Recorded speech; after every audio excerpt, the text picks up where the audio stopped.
foi punido. Foi punido. Aí algumas pessoas acham que o fato de não haver profeta no Templo de Salomão era um bem. Eu já vejo como um mal. Porque se Deus não falou nem com Davi, mas falou por meio de profetas, a princípio de Samuel e depois de Natã, por que ele falaria com Salomão? Sendo que Salomão já estava aqui, começou o reino dele, já desobedecendo, se aparentou de mulher, que se casou com mulher que não era para casar, foi a altares que não era para ir, sacrificava o que não era para sacrificar, não era para fazer, ele não era sacerdote, ele não tinha que sacrificar nada. Ele não tinha que sacrificar nada. Há altares de deuses estranhos, esses sacrifícios nem eram para Deus, porque os altares não eram de Deus. Se você sacrifica no altar de Deus, é para Deus. Se você sacrifica em altares estranhos, é para Deus estranhos. Então, pesquise e veja se eu estou falando bobagem. Aí no verso 5, entra a maior das confusões. Mas vamos lá. Em Gibeão apareceu o Senhor a Salomão, de noite em sonhos. Disse-lhe o Senhor: pede-me o que queres que eu te dê. Quer dizer, Salomão casa com uma mulher que não era para casar, vai a altares que não era para ir, sacrifica o que ele não era para sacrificar, faz o que só desobedece, e aí Deus aparece para ele. Para que você não tenha dúvidas, pesquise.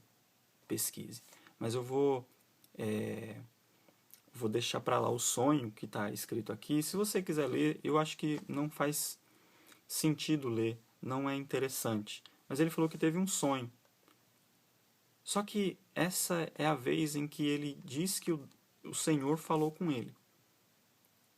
Agora, vamos para 2 Crônicas 6:1 para ver o que o Senhor falou com ele. O que de tudo que ele tirou desse sonho, o que o Senhor falou com ele. 2 Crônicas, segundo livro de Crônicas, no capítulo 6.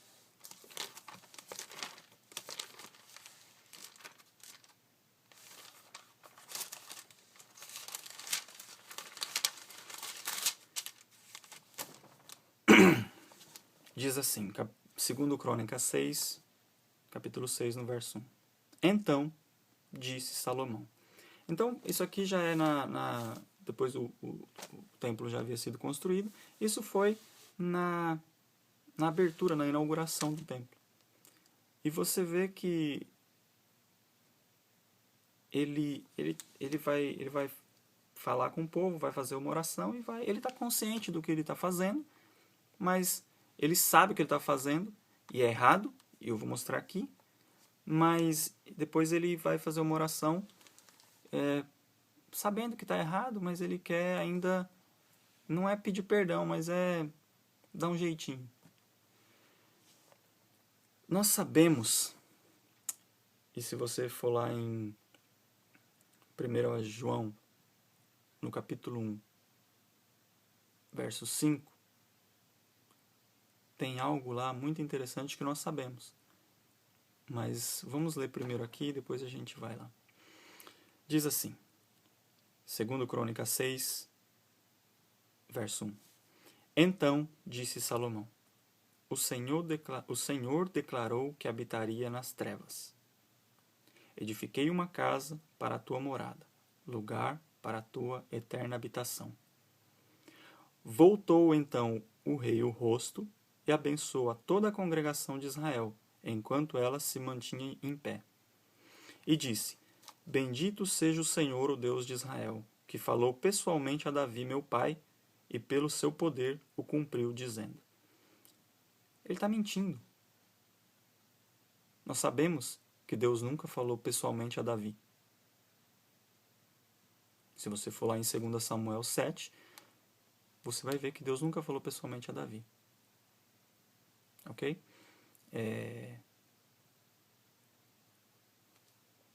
está mentindo.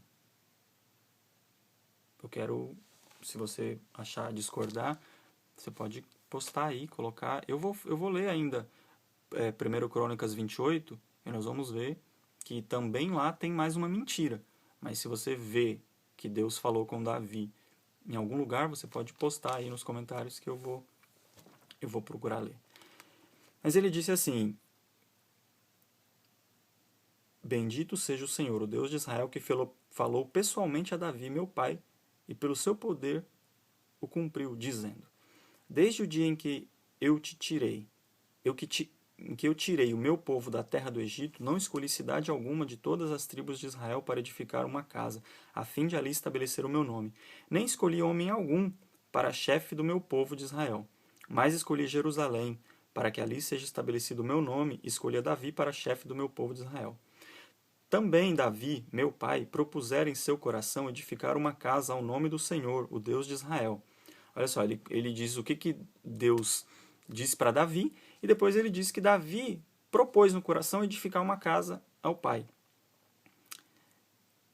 E aí ele continua dizendo aqui, no verso 8: Porém o Senhor disse a Davi, meu pai: Já que desejaste edificar uma casa ao meu nome, bem fizeste em resolver em teu coração.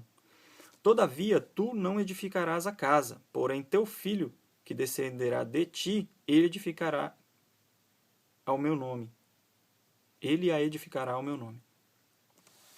Pergunta: foi isso que o profeta Natã falou a Davi? Foi isso que Deus, através do profeta Natã, falou para Davi? Primeiro, Salomão aqui está falando que Deus falou pessoalmente. Deus não falou pessoalmente. Segundo, foi isso que o profeta falou? Foi isso que Deus falou através da boca do profeta? Que o teu filho, tu não edificará a casa, porém o teu filho que descenderá de ti, ele edificará a casa ao meu nome? Não. Deus falou: você não me edificará a casa, mas eu edificarei casa. Eu edificarei a casa. Ele não falou nada de teu filho. Ele falou: depois que você estiver morto, eu levantarei alguém, ou seja, o próprio Messias, o Salvador, para levantar a casa. E de que casa que ele está falando? Sendo que Jesus não construiu nenhum templo de pedra. Ele está falando do nosso corpo.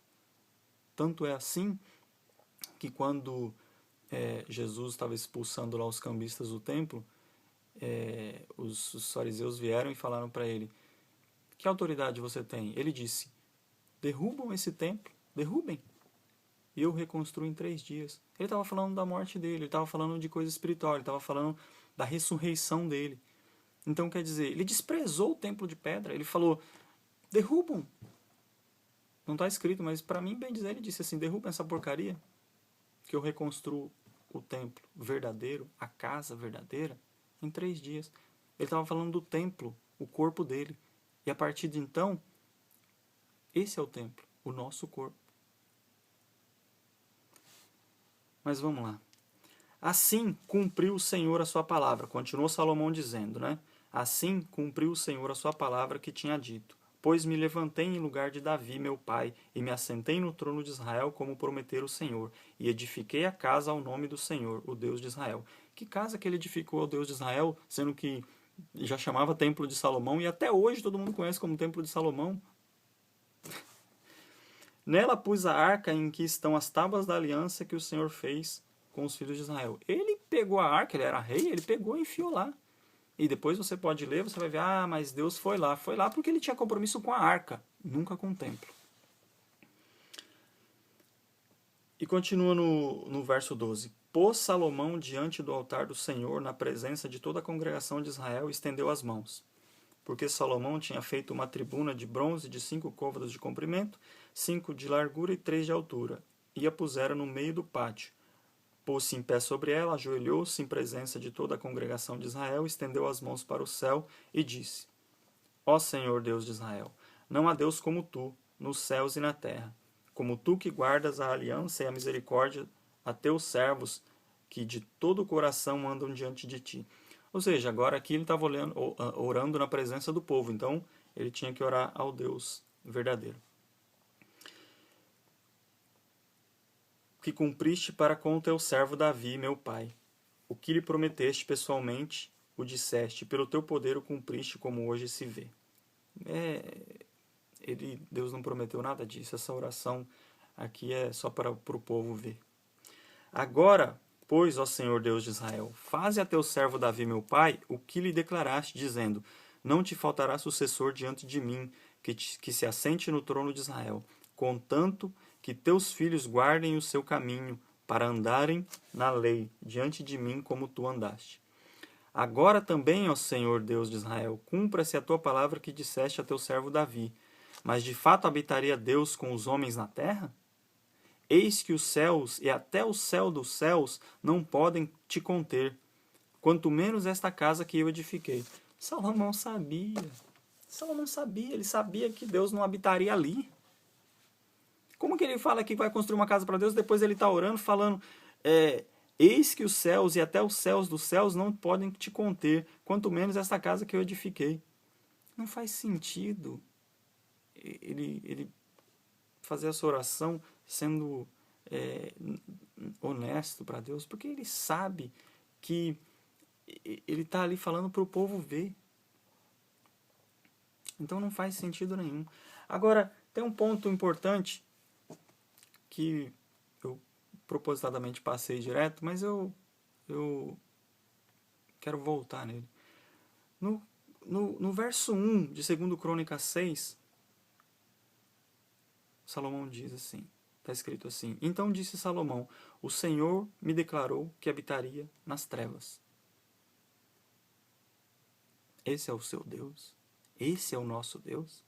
Ele diz assim: edifiquei uma casa para a tua morada, lugar para a tua eterna habitação. Ele edificou uma casa para a morada e eterna habitação desse Deus das trevas. Porque ele fala aqui, edifiquei uma casa para a tua morada, lugar para a tua eterna habitação. Isso no verso 2. E no verso 18 ele diz, mas, de fato, habitaria Deus com os homens na terra? De fato, habitaria Deus com os homens na terra? Então, há um contraste aqui. Uma coisa está conflitando com a outra. Só não conflita por quê? Porque o Deus que ele está falando aqui habitaria nas trevas. E eu quero que você abra aí em 1 João 1,5 para a gente ver se o nosso Deus, o nosso Pai eterno, onde é que ele habita. Diz assim, o verso 4, estas coisas, pois, vos escrevemos para que a nossa alegria seja completa. Verso 5, primeira carta de João, capítulo 1, verso 5. Ora, a mensagem que, da parte dele quem? O Cristo, temos ouvido e vos anunciamos é esta, que Deus é luz, e nele não há treva alguma. E não há nele treva nenhuma.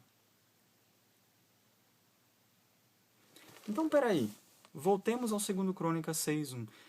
Se Jesus falou que Deus é luz e que nele não há treva, quem é esse que Salomão disse, que disse para ele que habitaria nas trevas? Quem é esse?